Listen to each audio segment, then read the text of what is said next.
جم میگارگی پیشے کے لحاظ سے ایک فوٹوگرافر ہیں اور وہ اپنے آپ کو ایک روایتی فوٹوگرافر کہتے ہیں جو نئی ٹیکنالوجی سے کچھ زیادہ متاثر نہیں۔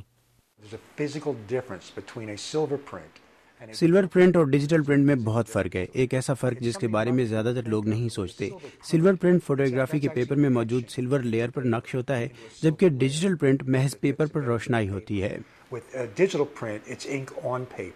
جم کہتے ہیں کہ کوڈیک کمپنی کے دیوالیہ ہونے سے ان جیسے روایتی فوٹوگرافرز پر اثر پڑے گا اور شاید کچھ مصنوعات کی عام لوگوں تک ترسیل میں بھی خلل پڑے۔ جب کسی فوٹوگرافر کا پسندیدہ فلم پیپر مارکیٹ میں نہ ملے یا وہ کمپنی اسے بنانا ہی بند کر دے تو دوسری کمپنیاں اس کی جگہ لے لیتی ہیں۔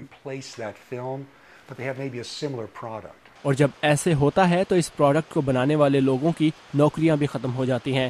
رے راک نیو یارک میں کوڈیک کمپنی کے ہیڈ کوارٹر میں کام کرتے ہیں اور ان کی نوکری بھی خطرے میں ہے۔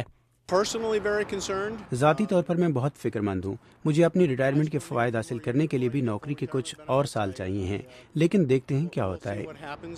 تجزیہ کاروں کا کہنا ہے کہ کوڈیک کمپنی کچھ ایسی ٹیکنالوجی کے بلبوتے پر ایک کارپوریشن کے طور پر کام جاری رکھ سکتی ہے جس کی ابتدا کوڈیک نے خود کی تھی۔ بروس اپن فوربس میگزین کے مینیجنگ ایڈیٹر ہیں۔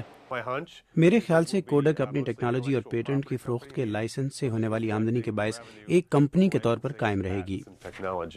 جبکہ فوٹوگرافر جم میگارگی کہتے ہیں کہ وہ روایتی طریقوں سے ایک بہترین پرنٹ 1 گھنٹے میں تیار کر سکتے ہیں، لیکن نئی ٹیکنالوجی سے ایسا کرنے میں زیادہ وقت لگ سکتا ہے۔ یہ کوئی غیر معمولی بات نہیں کہ کوئی شخص اپنے کمپیوٹر پر ایسا کرنے میں 3-4 گھنٹے لگا دے۔ جم کا کہنا ہے کہ روایتی کیمیکل فوٹوگرافی اور ڈیجیٹل فوٹوگرافی کا موازنہ ایسے ہی ہے جیسے واٹر کلر پینٹنگ اور آئل پینٹنگ کا، کیونکہ دونوں نہایت مختلف ہیں۔ اسی لیے وہ امید کرتے ہیں کہ کوڈیک کمپنی جیسی مصنوعات انہیں دوسرے ذرائع سے ملتی رہیں گی۔ پیٹر فیڈنسکی کے ساتھ ثاقب الاسلام، اردو VOA۔